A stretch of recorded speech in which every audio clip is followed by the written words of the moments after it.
The Bite Me podcast is coming right up, and it is brought to you every week right here on YouTube by Freedom Boats. It is the best shallow running boat on the water, and there is a model perfect for you. The Chiquita 14, the Eagle 16, the Patriot 18, the Commander 21, the beautiful Warrior like I have 23, or the big boy that runs so shallow, the General 26. Chet Moore and Pooty can customize it however you'd like, and there's a dealer near you, whether it's the Boatyard in Kemah or dealerships in San Antonio, Beaumont, Corpus Christi, Port O'Connor, Houston, and Aransas Pass. Freedom Boats or freedomboatsusa.com.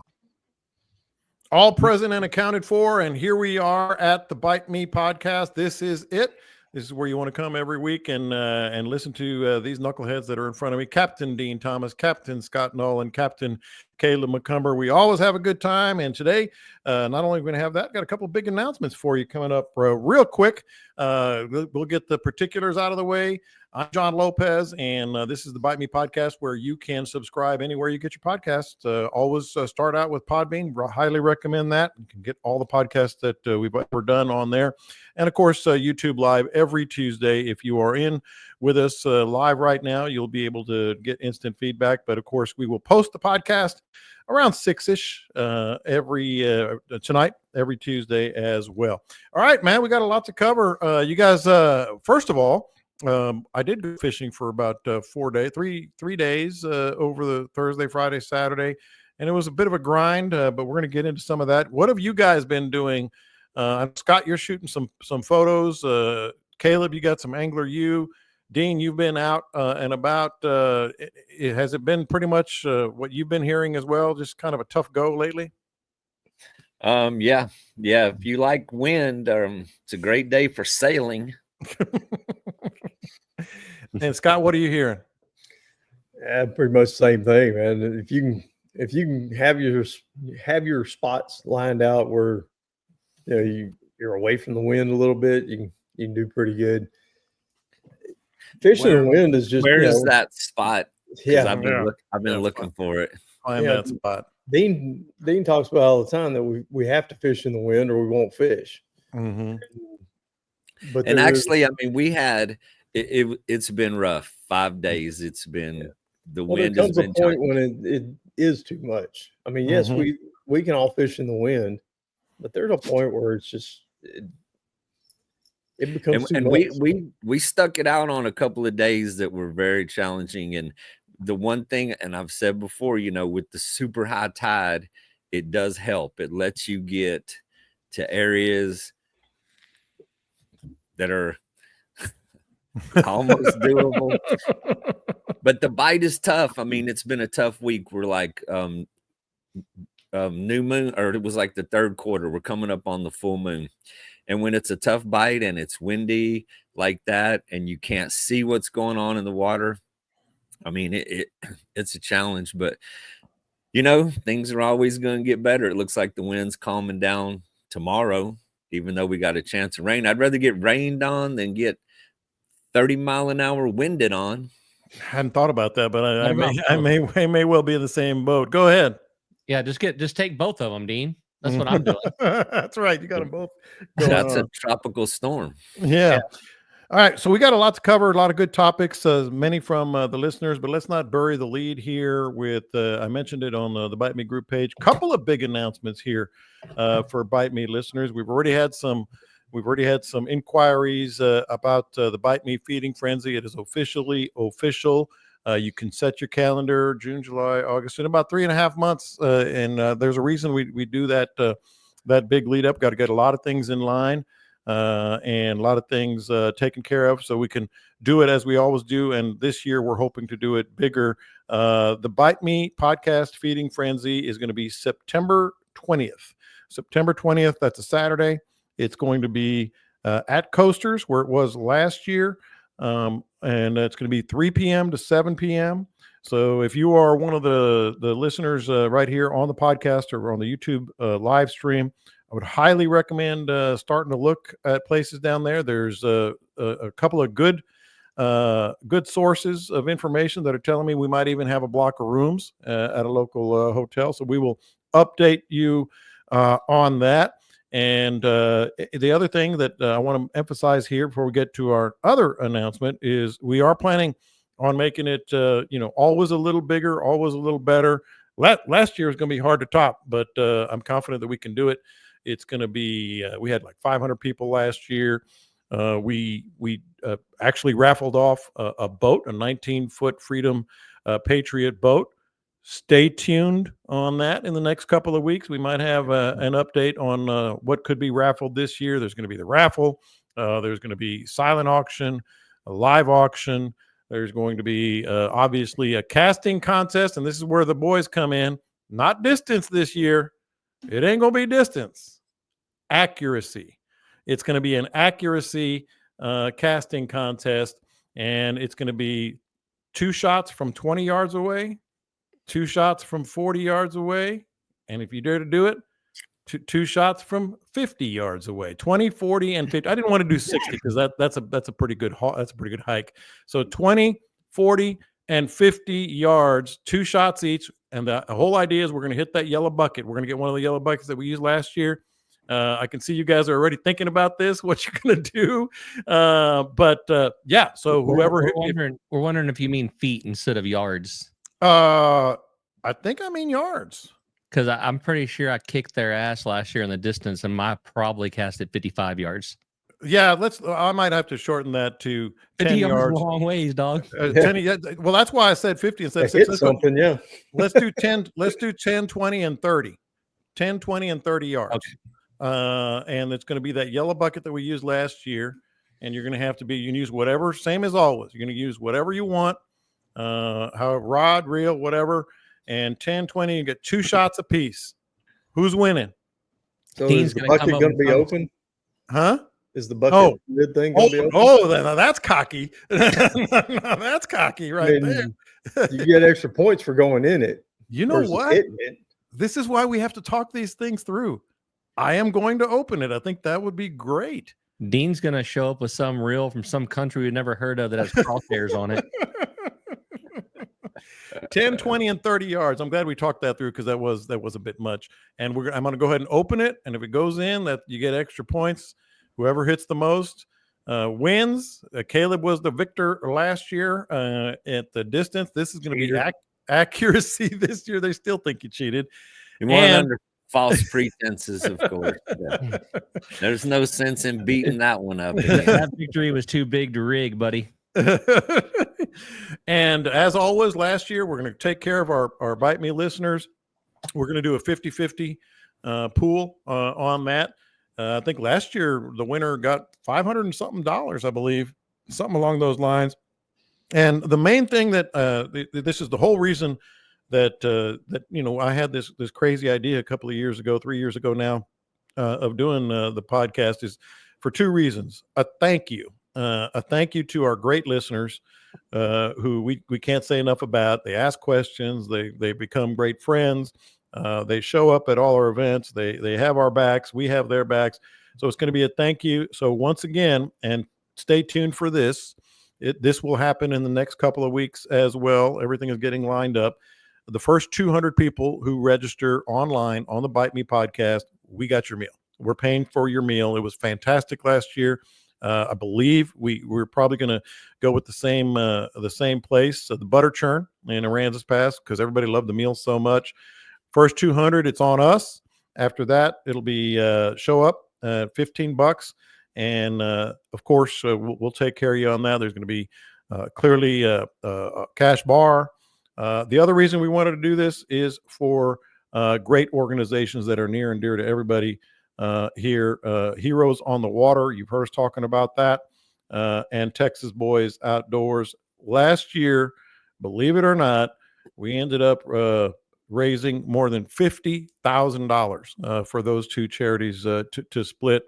The goal this year is to get above $50,000. That's a big ask, especially if we if we don't have a boat to raffle, but we will. I'm efforting. We are efforting. We will have some information on that if we do have that this year. So first 200, the meal's on us. Great event, great things to do, live and silent auction, and anything else. Anything to add, boys? What just went across Dean's screen? That was like a wasp. I think saw there's it. a bee in your room. Yeah, there was a wasp that went No, across your. it's a fly. It's a and fly. I was resisting the urge to slap it while it's sitting here on the thing, but I don't know. We'll see if I can last the whole hour before I break something trying to kill it. I got my wife one of those water guns that kill the flies that you shoot them out of the air. Those things are badass. Look, it's sitting right There he goes. there. He is a fly fisherman. He is a fly. I saw his little fly crack. I did too. I'm gonna have to isolate that. I'm gonna have to isolate. It was a boy fly. I don't know if I got it or not. All right. So somebody said it was a vulture on the live feed. Food and when it came across that camera. it did. Any door prizes? Yes, we're gonna have door prizes. Of course we are. The live auction is there's going to be some fantastic events there. Also on the raffle, it's not just the boat that you win. I think we had 3 other items last year, all valued at over like $1,200 a piece. So the raffle tickets are going to be there. We'll have door prizes, all that good stuff. And of course, yeah, somebody said don't ruin the lotto ticket, Dean. And he's got a lotto ticket and get that fly with $200 winner. Oh, wow. And you're hitting flies with it? So that's announcement number 1, September 20th, 3 to 7 p.m. We'll have more details. We'll have the sign up. We'll have everything else. Any thoughts, things to add, questions from my our fishermen here, our captains here? You think enough for everybody. So right. I don't see what we could possibly add to influence your thought process. We weren't really listening because we were sidetracked by a fly. Yeah. and we're also working on the block of rooms. All right, here's the other announcement, and this is another big one. We had a lot of fun with this last year. May 20th, is that a Tuesday? Who's got your calendar up? Whatever the next Tuesday after next is. I believe it's May 20th. Somebody help me out here. We are going to once again have a live release of at least one. That's a hint. At least one tagged redfish here on the podcast, live on YouTube, and of course I'll post the video as well. May 20th is the Tuesday, according to Jay. We're gonna have live like we did last year, and it was cool, man. It was like, I think Scott might have figured it out, maybe Dean. You can see they don't hide it. I mean, Ryan Towns over at the CCA, the startournament.org. We're going to have him live. I'm going to enlarge the screen so you can see it real clearly. And we're going to have at least one tagged redfish for the CCA Texas Star Tournament. You can go to startournament.org if you want to register, by the way, right here. And I usually just tell him, don't tell me where it is, because I enter as well. Although he did end up telling me where that particular one was released last year. But I didn't fit there. Don't tell me. I want to catch it. Don't legit. tell me, but he told me. But he told me that one. He told me that one. But I didn't fish there anyway. So how cool is that, man? Bite Me listeners, you get not just the feeding frenzy, you get a little insight, man. If you're a good sleuth, if you're a good detective, you might be able to even figure out where that tagged redfish was. You ain't going to pass a polygraph if you win. Well, yes, I will. Absolutely, I will. Oh, not if they tell you where they released them. No, there's just one or two. Those two. Yeah, I'll tell. Do you have any information where the redfish were released? Yes, 2 of them. Yes, 2. 1 or 2 of them. Hey, I'm gonna have Ryan in that room with me. Am I right? I didn't know where these were released. When they send you up for polygraph, none of your buddies are there. They just send you in the cave with some dude that stares at you funny. You're on your own. There's nothing comfortable about being in that room, bud. So that's really cool. I'm going to catch it this year. And of course, like I said, you can register at startournament.org. These texts, these messages coming in on the live stream are pretty funny. Are there going to be shootouts available at the Feeding Frenzy? Absolutely. How many bottles of OG sauce did you sell last year? I think we went through about 10 cases on that. So we'll have some more OG sauce there. Can you truthfully say I told him not to tell me at least? No, I don't think I can. But here we are. That's one of the great things I love about the podcast. We all stay involved, and we get good stuff for our listeners. So even if you're, Didn't you cook a brisket for somebody? How did that brisket thing work last year? I threw that in, I think, with one of the stays at Rockport, at a condo or house or something. I said, "Hey man, I'm gonna cook you guys a brisket." Oh no, it might have been with Justin Livingston. That's when we went fishing. It was with Justin and Delaney. Yeah. And all them. Yeah, and so I might do that again this year. Cook a brisket and throw that into the kitty on some of that. So You know what's fun? If anybody that listens to this show on the 20th also is going to have a fun time passing the poly if they catch a redfish. This is going to be great. And especially if they catch that redfish. Oh, And I want to say Ryan told us it was caught like a mile and a half away from where they released it. So hey, so I'm selling sight casting trips. Okay, where? To be determined. I'll let y'all know on the 20th. They're $1,200 a day, and we'll cover about a mile and a half of shoreline with each trip. $1,200 a day might get you a truck and a boat and a trailer. Hey. That's about $100,000 worth. I like the sound of that. Scott, you figured it out last year, didn't you? Didn't you kind of have a good idea where they released it? Yeah, I had a little help. Oh, you did? I was kind of sure. I kind of knew where it was, but I confirmed it with somebody. And I did not, but like I said, that one he had told me. Another message here for those of us who cannot make the Feeding Frenzy. Can there be some way to contribute / participate? Absolutely. That's part of it. One of the things that a lot of people did last year is say, hey, I can't go. I live in New Jersey. That's one in particular that I remember, someone who lived in New Jersey. I want to buy 4 tickets. Can you give those to someone? So you can do stuff like that. You can make a donation to Heroes on the Water or Texas Boys Outdoors. So a lot more information to come, but mark the dates, September 20th, and have a good week and go fishing. You can book a trip. I'm trying to help this question out, but it won't let me post it in the comments about the contributing and participating. PayPal at Cap Caleb TV is a great way to contribute and participate. That is not true. That is 100% I don't false know information. What the comments section. I just put it in my PayPal and it's like, no. Whatever Caleb just said, don't believe it. If you just believe me when I tell you what's going on these things. But it's cool, man. It's cool. We had over 500. I'm gonna shoot for 600 this year. See if we can get 600 people out there. But all right, so let's get to the podcast and help our fine friends. Unless anybody else has anything to add on the live tag release or the Feeding Frenzy. We good? When my lure goes in the bucket, do I get piece of it?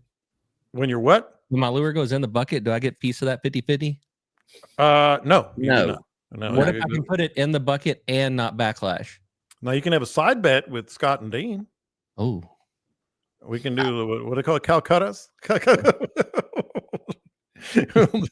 No, half of it goes to the charities and half goes to the lucky winner. What were you going to say, Dean? I'll say we're going to need more chairs this year. Yeah, we're definitely going to need more chairs. By the way, anybody who wants to help sponsor this, just hit me up via direct message, and we will could definitely use the help. It worked out great last year. It was fantastic. All right, so first topic is kind of an offshoot of last week. Got a little lively around here, which was fun, and it made for a bunch of downloads. I meant to tell you guys, it was like, I want to say the first day was 3,800 downloads or something like that. And we usually end up with about 30,000 a month. And the first day on one podcast was 3,800. So Caleb, thank you. Yeah, that helped. It got people talking. That's my bad. No, it was good. Just don't call on me for things like that. All right, so I'm going to Caleb first on this one. And the topic is, we good? We good? Everybody good? Any updates or anything to add after last week's episode? Any feedback? And by feedback, I mean anybody give you any information that could help you?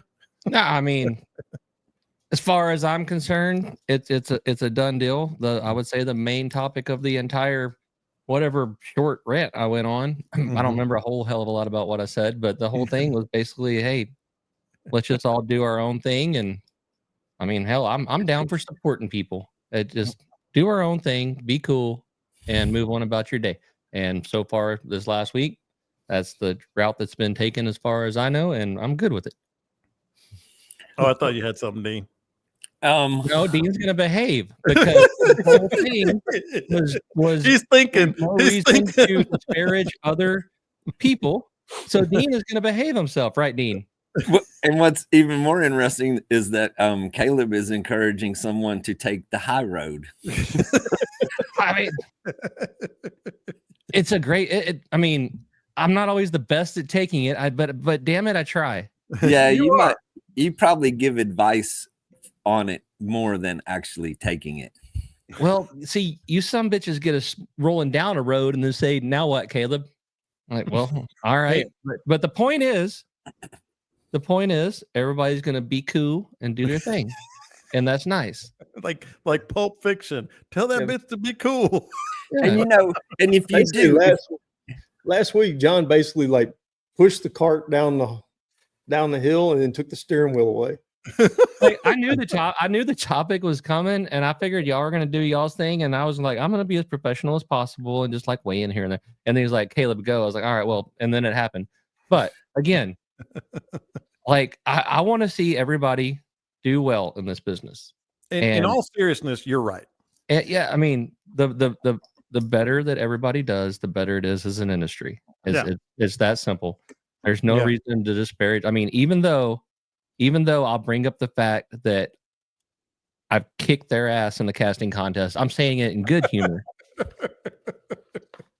That was distance, not accuracy. Hey, and seriously though, the thing about being, in the business of fishing and such as that, if you do your own thing and you stay in your lane, more power to you. But when you start crossing out of that and you become fraudulent and you become, I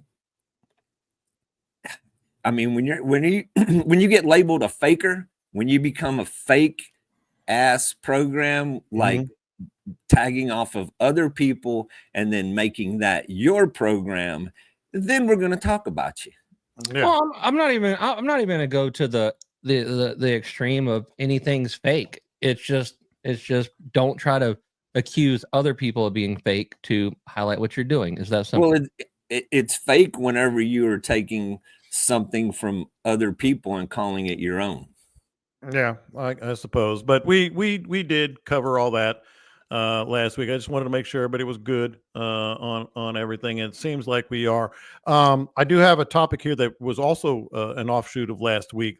But before we get that, I'm looking at all three of you guys, and I'm trying to determine which one of these guys is going to be most honest about how they feel the accuracy casting contest will go.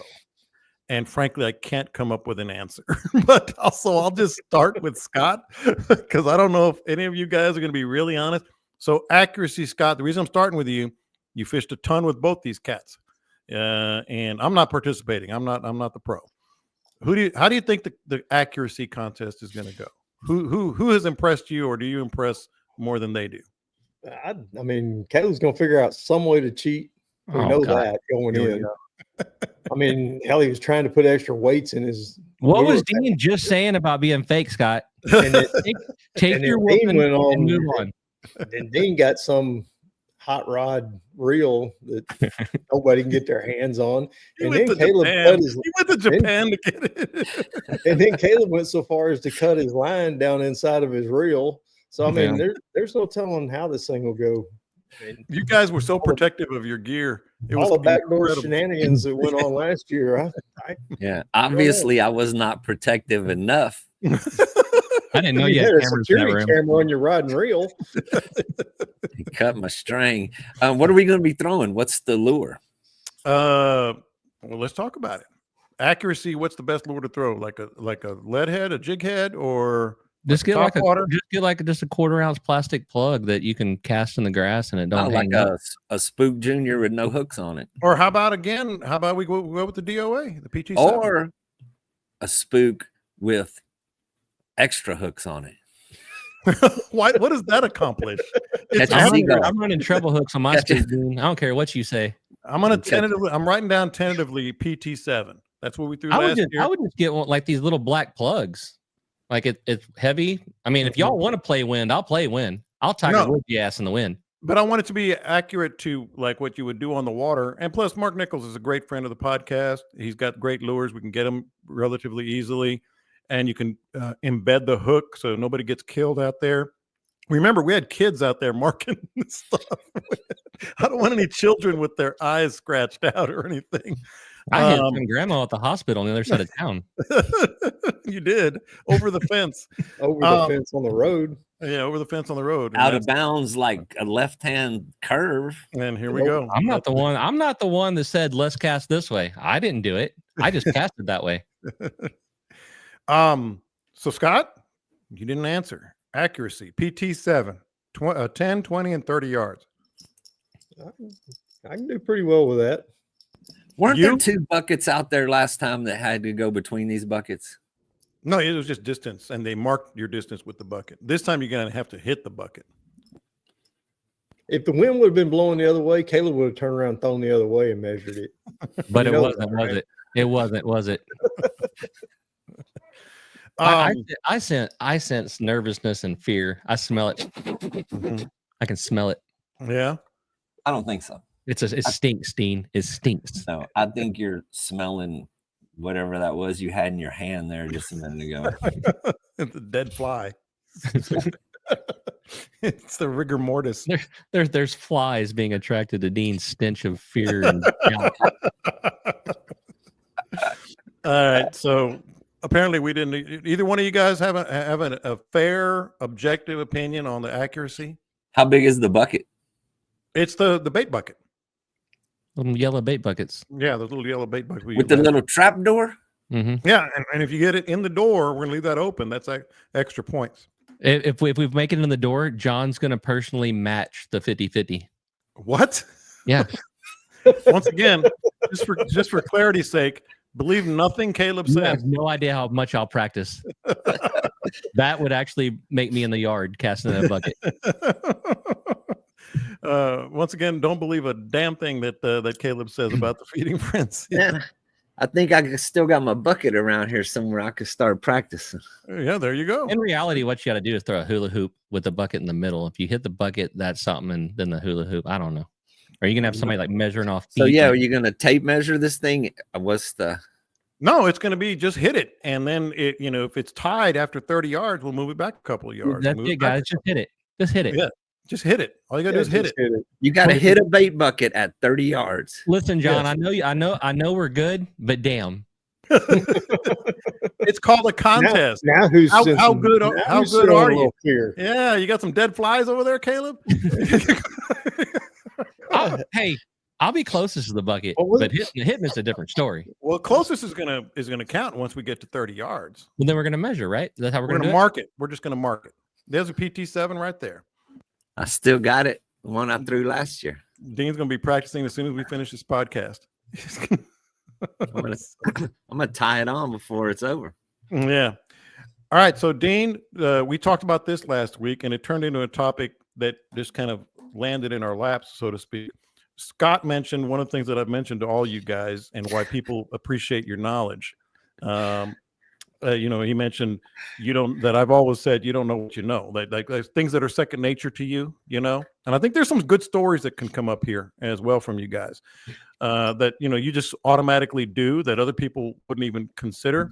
So I'll set it up, Dean, and then I'll throw it to you first. So we're fishing, having a hard time, as we've already established today, and trying to find another place. You're in my boat. I'm letting you captain because I know it would drive you nuts if you didn't. And we're driving along, and I turned to my right. I said, "That's really good water right there," and we just keep going. Look at a couple places, never stop the boat, and you go, "Let's go to that blue water. Let's go to that clear water." And as we went there, I'm telling you, this is not an exaggeration because I got a good look at it. Dean's first cast, at least, probably I'm shortchanging it, at least a 25-inch trout just blew up out of the water, hit that thing, came back, but never took it. Dean's next cast, boom, about what, 21, 22-inch trout? Yeah. And then a couple of casts later, you caught another one. I don't know if I caught one there, but I certainly had a couple of blow-ups. And as we're catching these fish and it's hot and heavy, I look at him, I said, that's what Scott was talking about. Like, we just happened to say, what about that spot right there? And we had never fished there before. And I don't know, I don't know if the proper title for this topic is "You Don't Know What You Know" as much as blind squirrel finds a nut every once in a while. Because we ran, the water was trashed, man. I mean, we get spoiled around here. We fish in crystal clear, see everything most days. So we ran, and we were breaking in John's boat. We were giving John's new boat some exercise. So we were exploring a little bit, running around, and we were running everywhere in just dirty brown, the chocolatest that redfish bait ever gets. So we're cruising across the flats, and we're making a long run back from where we were. And we come across this patch of green water, man. It was beautiful. I mean, all of a sudden you're like, whoa, there's the bottom. That's nice. And I had a plan for where we were heading to. And so I just kept on going. I kind of nonchalantly passed over the only beautiful water that we had seen all day long. It was the only spot. And so we keep going and going, and I'm running, and it just gets worse and worse. And I was like, I do not want to fish here, man. I just don't want. So I said, let's go back to where we were, to where we saw that water. Where the good water was. Did a big U-turn. And it was funny because it was like Saturday, even with the bad conditions, there were a lot of boats on the water. And so I was being as polite as possible and kind of zigging through everybody, giving everybody as much space. And then I go around and I do a big ass U-turn, and I ran right back through all of those boats.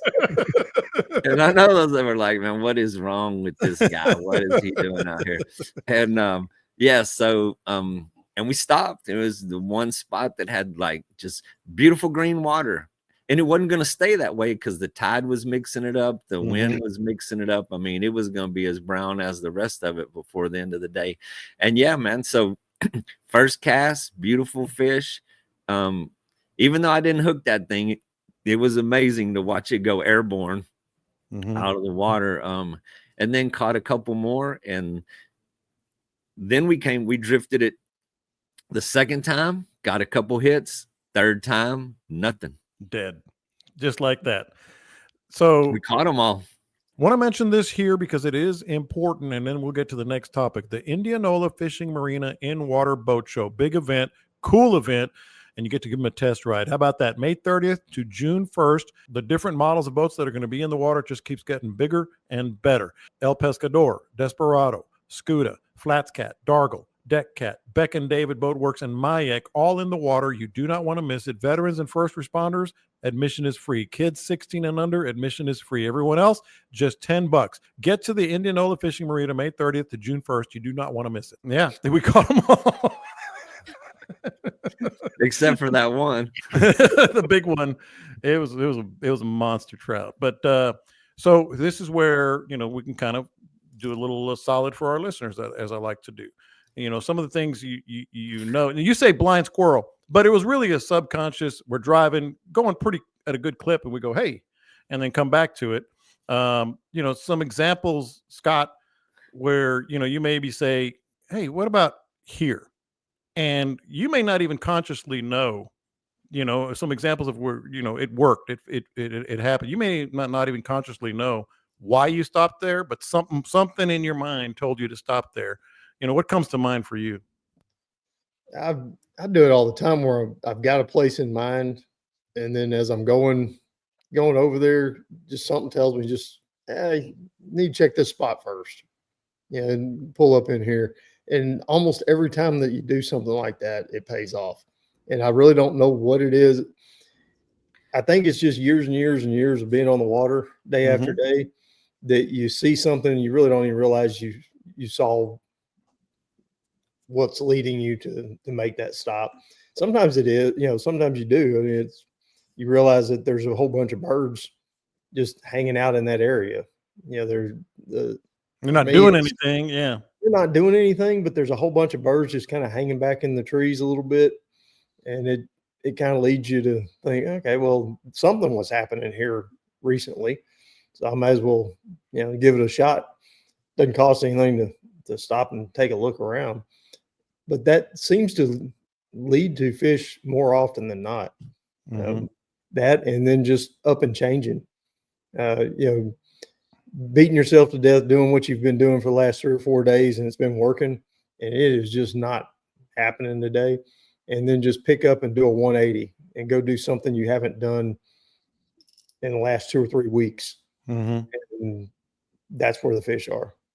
And it doesn't always work out like that, of course, but it it seems to happen with some regularity where it kind of surprises you a little bit. I know it can amaze your clients, especially some that are novices, Caleb, where the water all looks the same to them, you know, and you're seeing whether it's a small streak or you tell me, give me an example of something where you're like, okay, here, and that wasn't part of the plan, but it works.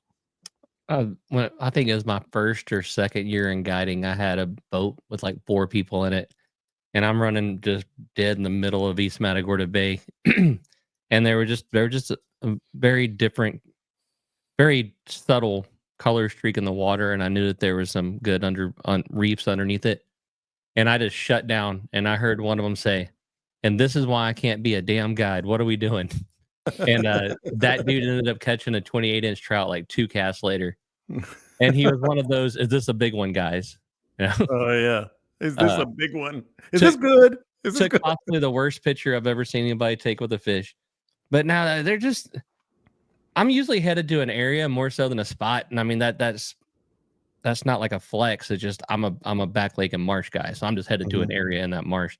And there's just something about the way the water looks, and the way the ripples are on it, the way the ripples aren't on it. They're just stuff that makes you go, that looks like a good spot to sit down and go check it out.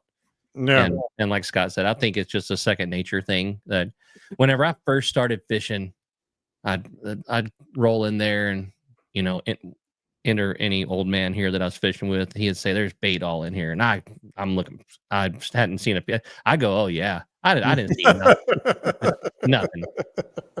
But now if a shrimp flicks 15 yards from me or whatever, it's almost like I can hear it, Mhm. and just But something that can you cast to it? Oh, there we go. It's if starting. he's in a yellow bucket. What you just said though, that happens a lot, and I want to say this happened very recently. I'm talking with someone on the boat, just whatever you're casting, drifting, whatever it is, and there's something out of the corner of your eye, or you hear, Dean, and in the middle of the conversation, I just turn and cast, and caught a fish, and they're like, "What made you do that?"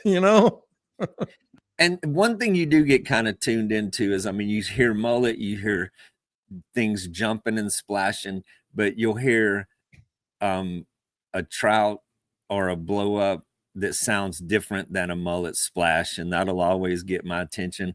Or you see swirls, you see mullet, you see swirls and things that are pushing around in the water, and then you see one that just looks a little bit different. It's just a heavier push. It's just a little bit different than your average mullet. And when you stare at the water for 25 or 30 years, you start to catch on to those things. Mm-hmm. And It Scott, took all go 25 ahead. to 30 of them though. You got to put in the legwork, though. You got Well, the other you thing I start know, realizing that there's dirty water everywhere, and this is the only clean spot. So maybe you should start here. genius. I know. That's the kind of stuff they don't teach you in school. but I'm sure if there was a video on me, we're driving, and I'm not blaming Dean because he was focused on going to the next spot, but I kind of went like right there. I had fish under the boat. I had that exact experience with Charlie Paradosky like last month or whatever. We drove through like the smelliest smell of trout that we've ever, and we just rolled through it like 35. And I'm like, and we made it about another 100 yards. I couldn't take it anymore. I was like, you don't want to fish that. And without all I said was, "You don't want to fish that." And he looks at me and said, "You smell them?" I said, "Yes, sir." He said, "Since COVID, I haven't been able to smell a damn thing. Where was it at?" It's like he knew. This wasn't the first time somebody said, "Dude, you don't smell that?" And we turned around and caught probably 5, 10, 12, 5-pounder, just boom, boom, boom, boom, boom, boom. And I was sitting there like, listen, this guy is an absolute legend. Yeah. And I really don't feel like it is my place to say anything, but I just couldn't take it. Finally, I was like, Well, especially like, I mean, I never, even if it's not a captain like you guys, you just try to tell the guy driving the boat, "Hey, how about here?" Because nobody wants to hear that, right? But I just kind of, I just, especially Dean, I just kind of said, "Oh, that's pretty good water right there." if my customer says, "How about here?" I'm all about it. So I'm like, "Oh, hell yeah. If this sucks, it's going to be your fault. We're stopping." And Dean probably said, "Shut up, shut up." I was more concerned with giving your boat some exercise, man. You did, and it got some, so that's good. But Scott, to what Caleb said, just real quick, wrapping this up because it made me think. Even seeing fish, a lot of people can't see fish. When I went out with Jan, whatever day it was, we went to South Bay over there, and I said, "Oh, there's a redfish," and she's like, "Where?" "Oh, there's another one." I saw 2 redfish back to back, and just stopped right there. And she says, "Are you making that up?" I was like, "No, I'm not making anything up." I get that all the time because I'm calling out what kind of fish it is. Pulling across a flat. There goes sheep's head. Mm-hmm. They're looking around. There's a redfish.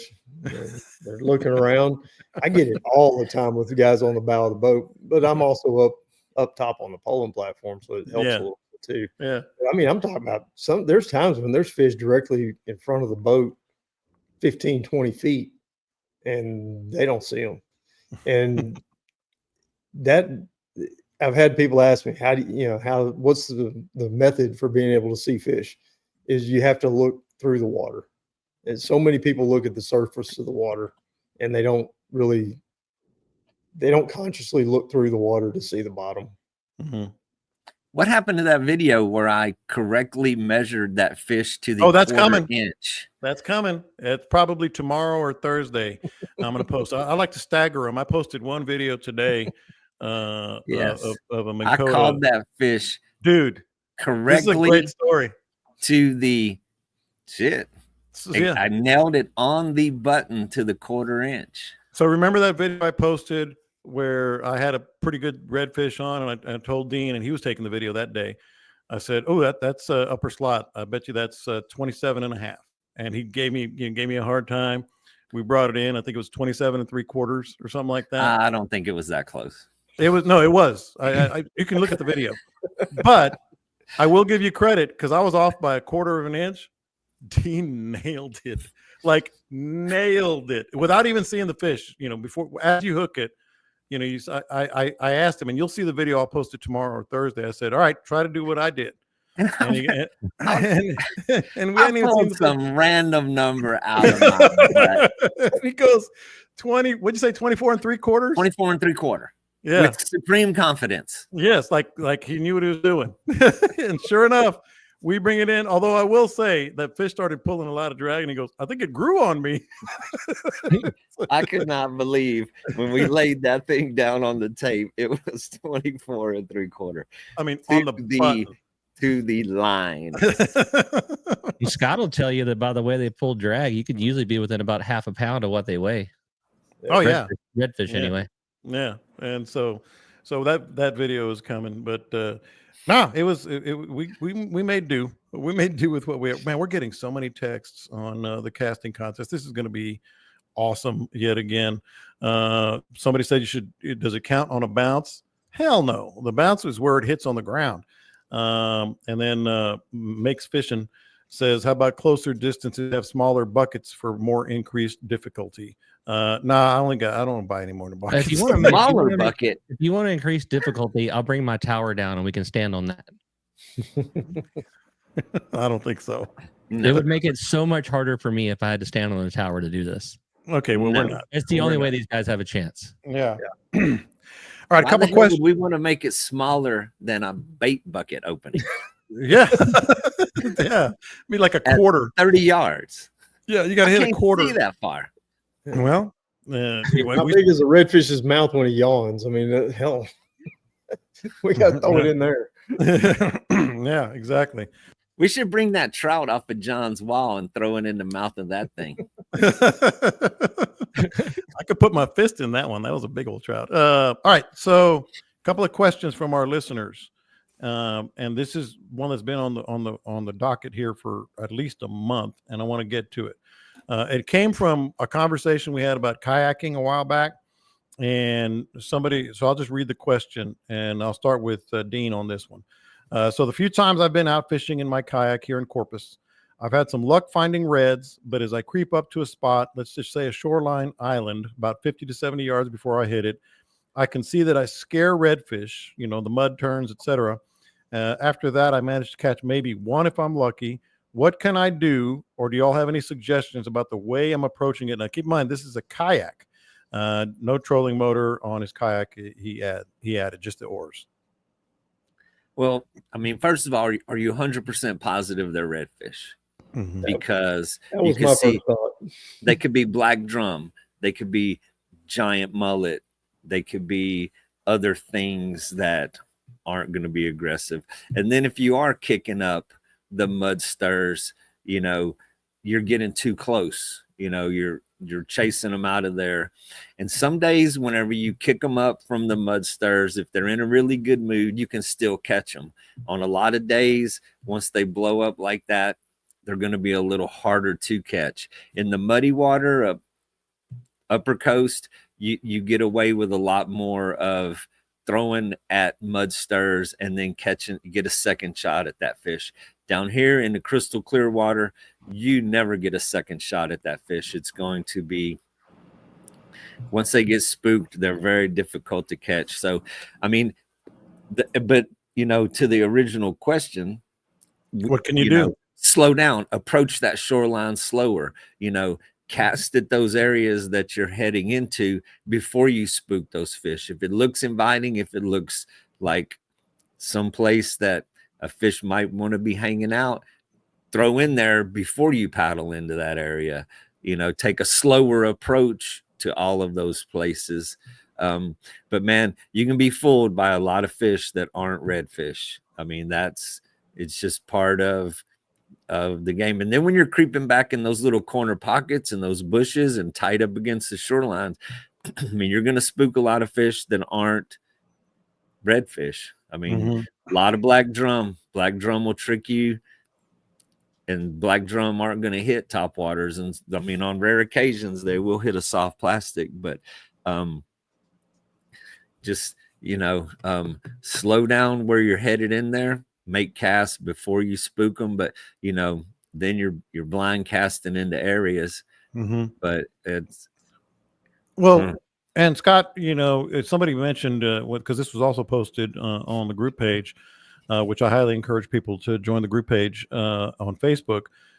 Somebody said, well, get out and wade. Well, sometimes that's knee deep mud and kind of defeats the purpose of what you're trying to do in a kayak. What would you say to all this? You're noisier wading than you are in a kayak. This is probably true. Yeah. And you just are. Especially in the shallow water, if it's got any kind of soft bottom to it at all, you're going to make way more noise getting out of the boat and wading. Honestly, very, very seldom when I was in kayak did I ever spook redfish. I mean, short of running them over, the ones that weren't showing, they weren't doing anything, and just flat running them over. Spooking them at 50 to 70 yards, that sounds like mullet, honestly. Maybe black drum, but it sounds more like just big horse mullet. And they'll be mixed in with some redfish. And if you start spooking the mullet, they're gonna spook the redfish. And once those mullet are freaked out about your presence, and they can sense your presence way before you get too close. And if you push them up against the shoreline, mullet will really freak out. They get that trapped feeling and they'll take off. And when they scatter, any redfish that's in the area, they'll either just hunker down and won't eat for a little bit, or they'll go off and just kind of slide off with the herd of mullet that's leaving. But yeah, I'd venture to say that it's. I mean, I hate to question the guy on his fish. Yeah. But sitting in a kayak is really, really hard to tell if that's redfish or not. Mm-hmm. And mud puffs don't always mean redfish. Right.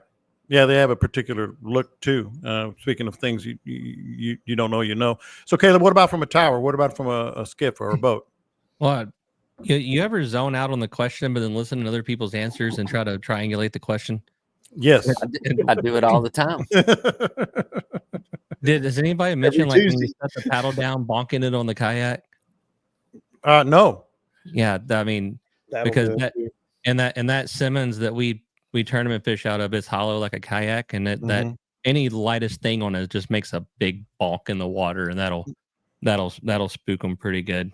Mhm.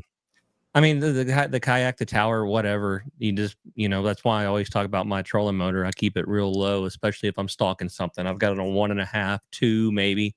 Being careful not to bump bottom, that sort of Mhm. stuff. I feel like the distances are maybe a bit under or overestimated. I'm not real sure which way to go with that. 50 yards is a long dang ways away to scare a fish. Mhm. But I mean, if you're making any kind of thumping at 50, 60 feet, you can dang sure scare them. On my Mhm. tower, I have to be more careful because I'm silhouetting up there, so I Yeah, can that's what I was getting at. Yeah. I can absolutely run a fish off in a heartbeat. But out of a kayak, I'm not much of a kayak guy, but I would think that if you make sure you don't bonk anything, you ought to be able to slide up on things pretty stinking well. Yeah. Yeah. All right, let's talk about this win, Hey, man. but Go ahead. Go ahead. he did say he still catches one, and that's all you're going to catch anyway, dog. That's probably true. If he slides up there and catches one out of him, that fish is going to blow up everything else. So, hey, attaboy. Yeah. Don't know what we're worried about. He did good. Yeah. He did good. All right, let's talk about this wind, which is it's just stupid. You guys, kind of referenced it earlier in the show. I mean, it's just dumb how much wind. But the question does come up that what constant winds and warmer temperatures are doing to any patterns, or is it not affecting it all? I mean, there was. Like I said, I got on the water a lot this past week, 3 straight days. For me, that's a lot. And there was no rhyme or reason to anything. I mean, anything at all. Is it just, are they going to have to regroup? Caleb, I'm going to start with you on this one. You look like you're ready. And that's always a good thing. Like what the wind, I mean, just this much wind, the warmer temperatures and muddy water, like where's the rhyme or reason? Where are the patterns, or is there none? You're not giving me the other guys to triangulate your question. We're just coming straight at it, huh? Yeah, that was a plan. Last time you did that, it didn't go too well, John. It went quite well. It went quite well. What I have found lately in the marshes and the areas that I am frequenting is the wind is actually stacking the fish up on the windy side of the lake. And we were out there in miserable wind, 20, 25, maybe a little bit. Well, it was forecasted to be windy, and they added 10 miles an hour to that.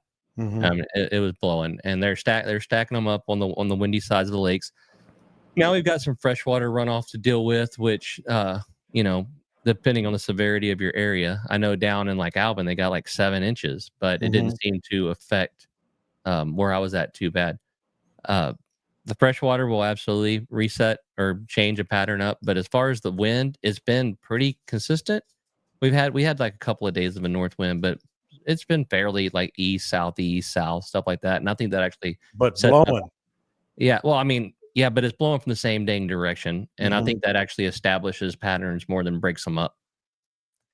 So Scott, he just touched on something that was kind of an offshoot of this.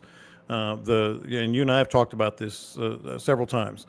You kind of create a fish highway, is what I've called it. You get the right depth distance from the shoreline. Maybe it's further, maybe it's closer. Does the wind and what he's talking about blowing toward a shoreline? You just got to kind of go, start here and then out and then out and then out and out until you find that fish highway. Or what are your thoughts? I mean, they're cold-blooded creatures, right? And as the temperature warms up, there's studies on it that their metabolism doubles for every 10 degrees centigrade, 18 degrees Fahrenheit.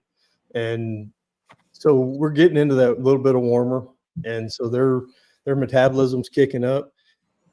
we're not so hot yet that the oxygen level's gone down, so that keeps them pretty riled up. So you got things working in your favor there of the temperatures rising and the fish are getting a little more frisky with that. And then they've got all that oxygen from all this wind, and that piles up on that shoreline where the wind's blowing into. And so it makes sense that that's where the bait fish are, and that's where the redfish go. Do it. I was gonna say, with that windy side and the tide being up, I've found that my redfish are up against the grass. You know, I don't have grass in the water here; it's on the edges, and the water's up in the grass. I've found that almost every redfish that I'm catching is less than 2 feet off of the grass, so that's establishing a pattern, is sitting right there. I went all the way across a lake 3 times and caught like 1 or 2 fish, and then I got right on the grass and found little points where the water is coming around that grass, and it was fish every cast, if not every 2 casts, for solid 30-45 minutes till it's time to go home. And then you get your guys that are seeking out the trout, and the tides are coming up, they're warming up, the trout are moving up in the grass, you got spawns happening if they haven't already happened. I mean, there's all kinds of stuff establishing a pattern right now rather than breaking it up. Yeah, you just got to deal with the wind. And Scott, go ahead and finish, because that's what the first thing I thought of is what you and I have talked about, finding that fish highway. And right now, with so much wind, it's kind of closer to the shoreline, huh? Yeah, like I said, everything is determined on temperature, water temperature, and oxygen. So if you got good oxygen from all this being riled up, and the temperatures aren't so hot, that's why we have that lull in the summers. Usually we don't have a lot of wind. We got more heat, and there's less oxygen in the water. I mean, as Dean knows, all these fish, they're obligate poikilotherms. I mean, that's what a cold-blooded animal is.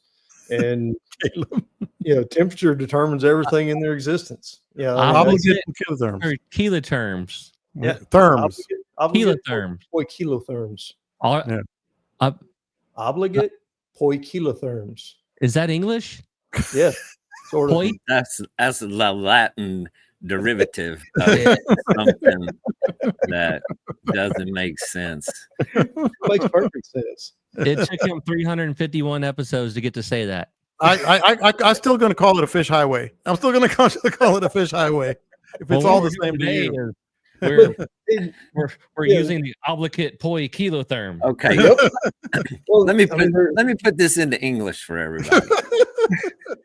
Dean's going to try to make English out of obligate poikilotherms. Okay, let's hear this. Obligate and kilotherms. Like, what is poi? Poi, not koi. That's a fish. Poi. Spell poi. I'm not even going to touch the obligate thing, but the patterns stay the same, but zeroing in on that in the kind of wind that we've had makes it difficult. The wind, to a certain extent, can be a good thing because it does circulate water. It creates current. I mean, it creates stirs the water, stirs up bait, and even like during the slower periods of the day, that wind can create a little action. But then you have the challenge of getting your lure where you want it to be, kind of parking in those areas, holding that position, making those perfect casts. There's a secondary challenge that comes with the benefits that go with it. And I mean, and we've been talking about wind that's pushing 25 to 35. Oh, we had 30 sustained for a good while. Yeah. So that, that kind of puts it at a level that everything becomes very difficult on. What was the second part of that word, Scott? Poikilotherms. Spell it. Oh, you can't see it. Poikilotherms.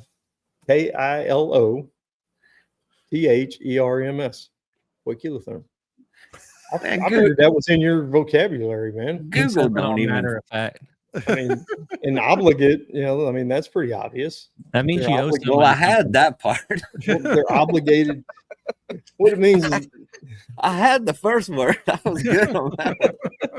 Basically, it's they have to deal with variable temperatures. Why couldn't you say that? Well, I can see it now because I You've been googled it. hanging out with that Harvey confuse you. guy too much.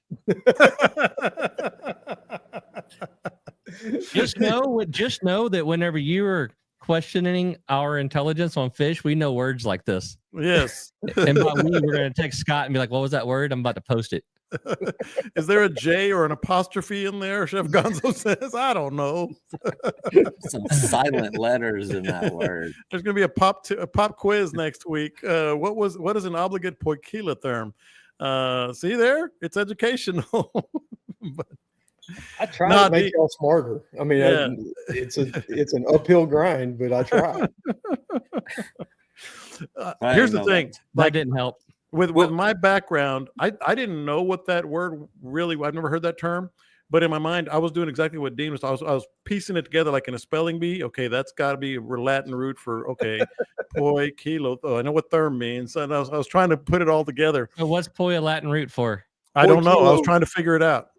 Hey, and also, based on your background, you know good water when you run over. I'm like, hey. How about that right there? You know good water whenever the dude driving the boat passes it by. That stuff right, there. All right, I'm gonna quiz you out there. Here's your pop quiz. Mm-hmm. What did I say a while ago about their metabolism doubling at what temperature? 18 degrees Celsius. But that only works. That only works once or twice. Because you put another 18 on it, they ain't eating crap. I like the way he gave it to us in two scales. He gave it Fahrenheit and Celsius for our Canadian listeners. But I went straight to freedom units. Oh, here's a question from the class for you, Scott. Do you know what et costal means? What days? What do y'all know what et costal means? Et costal. Yeah. Start Googling. I'll know that one. Et beer means and wife, I'm pretty sure.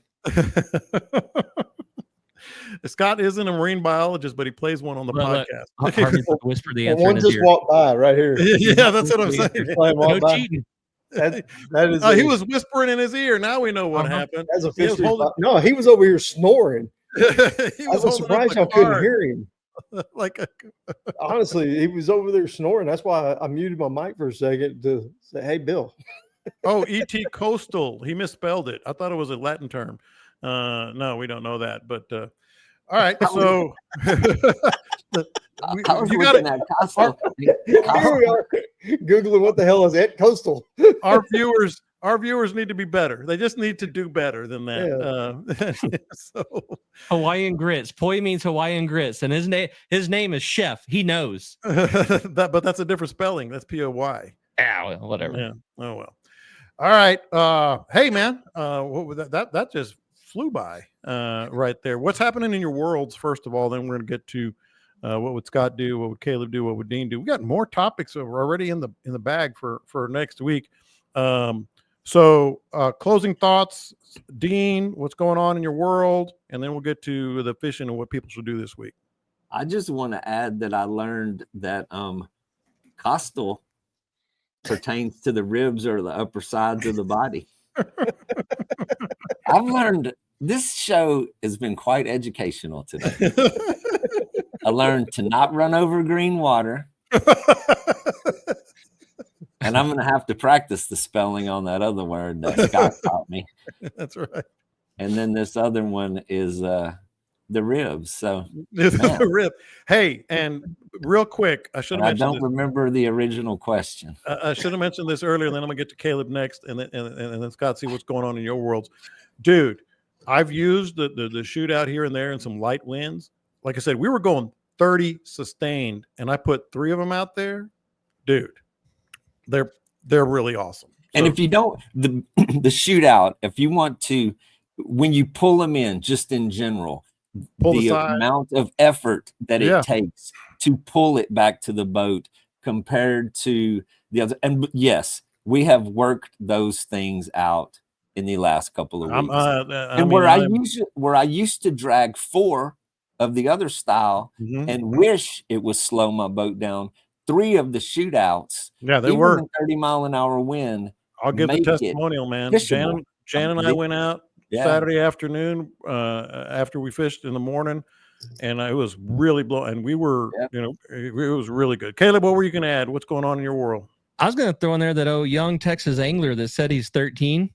It's pretty stinking gangster that as soon as he gets out of school, he turns the show on. That's true. However, probably don't listen to it on speaker if you're on the school bus. Because I got detention for pretty much everything I've said on this show whenever I was a young man. That's sound advice. See, we're here for the kids too. We're here for the kids too. Yeah, angler, Texas angler, shoot me a message on social media. I don't care how you do it. Cap Caleb TV, Caleb McCumber, however you want to do it. Shoot me a message. I'm going to give you a free membership to Angler U if you don't already have one, by the way. There you go. And his name is Caleb as well. Yep. Scott, anything happening? Man, I'm wrapping up this photo contest here pretty soon. That's why I'm dressed in camo today, as I was out trying to call in coyotes and foxes and bobcats and cool stuff to take pictures of. And I managed to call in a kitty cat. A literal kitty cat. Yes, a black and white kitty cat. You're good, man. You're good. The deer came to the squealing rabbit. I don't know what the deal was, but they came over there and checked it out. They were very intrigued.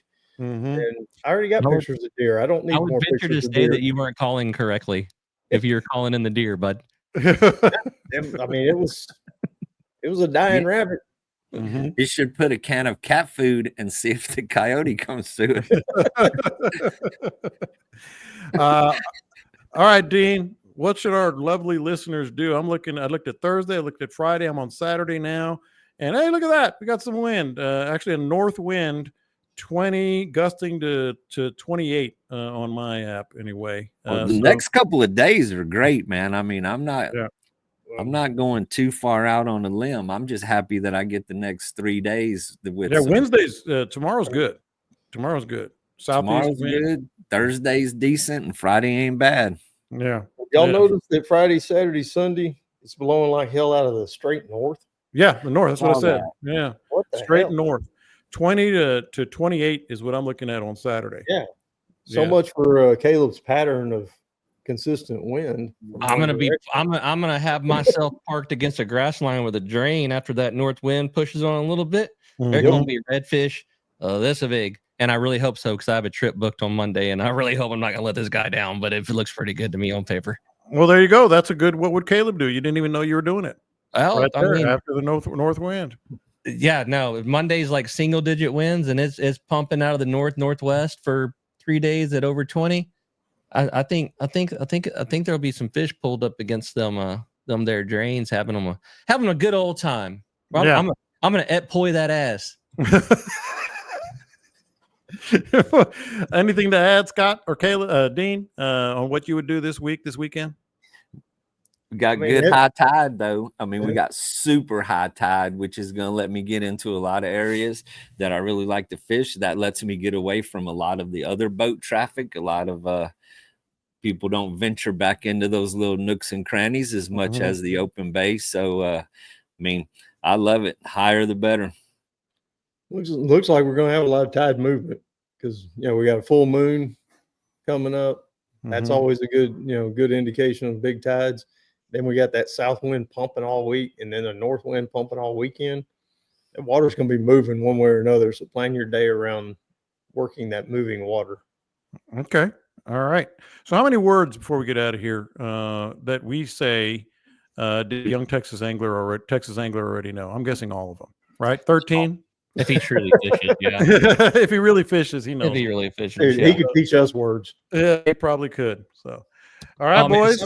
So Cade made the golf team, and the coach allegedly pulled him and another kid aside and said, "Y'all are effing golfers." Like that's what he told them. And so the kid went and told his dad, and Cade's so damn low key. I didn't even know he made the golf team. He just hanging. And the other dad calls me and he's like, "Put Cade on speakerphone." And and so you got nervous. The dad says, "Cade, what'd that coach tell y'all?" And Cade's kind of quiet, and he said, "Cade, you won't get in trouble with your parents." And I put it together right then, And I thought to myself, he thinks that Cade don't say that all the time. That How kid plays cute. Call of Duty. He learned these words at 8 years old. That's right. How cute. He thinks he didn't know that word. All right, boys. Fantastic episode. 2 big announcements. Great fishing tips. Man, I can't ask for anything more. So stay tuned on some of the updates in terms of registration, first 200, some of the details on the whole event. We're going to have details on the we're getting a block of rooms even. I think at least according to Carrie Dean, we might be getting a block of rooms for that weekend. So always trying to upgrade, always trying to do good for our listeners. Caleb, you look like you wanted to say something. Oh, no, Dean is on Angler U tonight. Oh, good. And over on Angler U, we say things like fish rely on temperature. You can't get that just anywhere. No. You can't get that just anywhere. That's the stuff we do. Hey, you I guys bet are awesome. Kilotherm comes up though. Yeah. Oh, it's going to come up. It's going to probably be in the description of the podcast. Stay out of my comments. Obligate poikilotherm. It's happening. It's happening. All right, guys. Appreciate you guys. Appreciate everybody joining us here live. And if you've downloaded the podcast, we appreciate you as well. Don't forget to subscribe. You guys have a great. It looks like it might be some windows there, according to the boys. So go out and catch them up. We'll talk to you next time. Hey, what's French for Caleb just put that sucker in the bucket? Lucky.